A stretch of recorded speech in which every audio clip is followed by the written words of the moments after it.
বলবেন আপনি? আমি রাজনৈতিকভাবে সার্টেনলি মাফিয়া, আমি বিশ্বাস করি আপনি বিএনপি খুনি তো, এই সরকার 100% খুনি তো, মাফিয়াগিরি তারেক রহমান করে।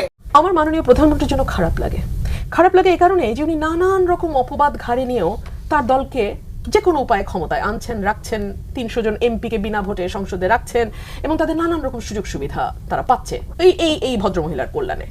কিন্তু উনি কি বলেন এটা ওনার দলের কেউ খেয়াল করে শোনেও না।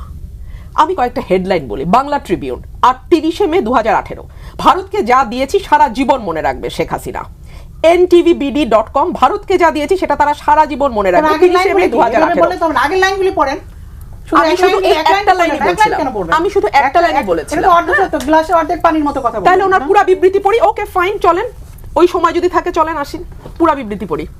আওয়ামী লীগ সরকার ভারতকে যা দিয়েছে দেশটি তা সারা জীবন মনে রাখতে হবে বলে মন্তব্য করেছেন শেখ হাসিনা। আরো শুনবেন? বলবো? আপনি সময়ও টানবেন, আপনি বক্তব্য জানতে চাইবেন। আমি একটা কথা বিনীতভাবে বলবো, খুবই বিনীতভাবে বলবো, আপনার দলের নেত্রী আপনারা ওনার বক্তব্য জানেনই না।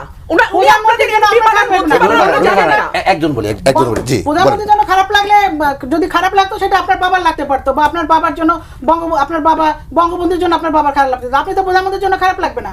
প্রধানমন্ত্রীর সমালোচনা করবেন, আবার আপনি সংসদে যোগ দিয়ে গাড়ি বাড়ির জন্য কথাগুলো কি রেলেভেন্ট না? প্রধানমন্ত্রীর সমালোচনা করবেন, যেই লাইনটা বলেছিলাম এটা কি নিউজে আসে না? না, আপনি আমার কথা শুনবেন।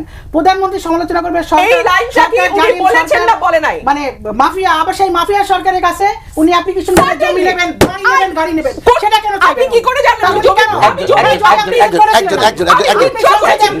আমি ড্র করেছি, আপনি কেন জানেন না? আপনি যেটা বলেন সার্টেনলি বিশ্বাস করি। এবং জমির অ্যাপ্লিকেশন যদি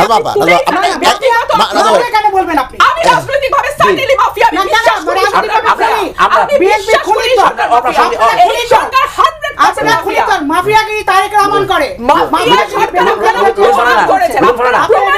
আমরা এই আলোচনা করব। আমরা একটু জোরে থেকে আমরা জোরে থেকে প্রমাণিত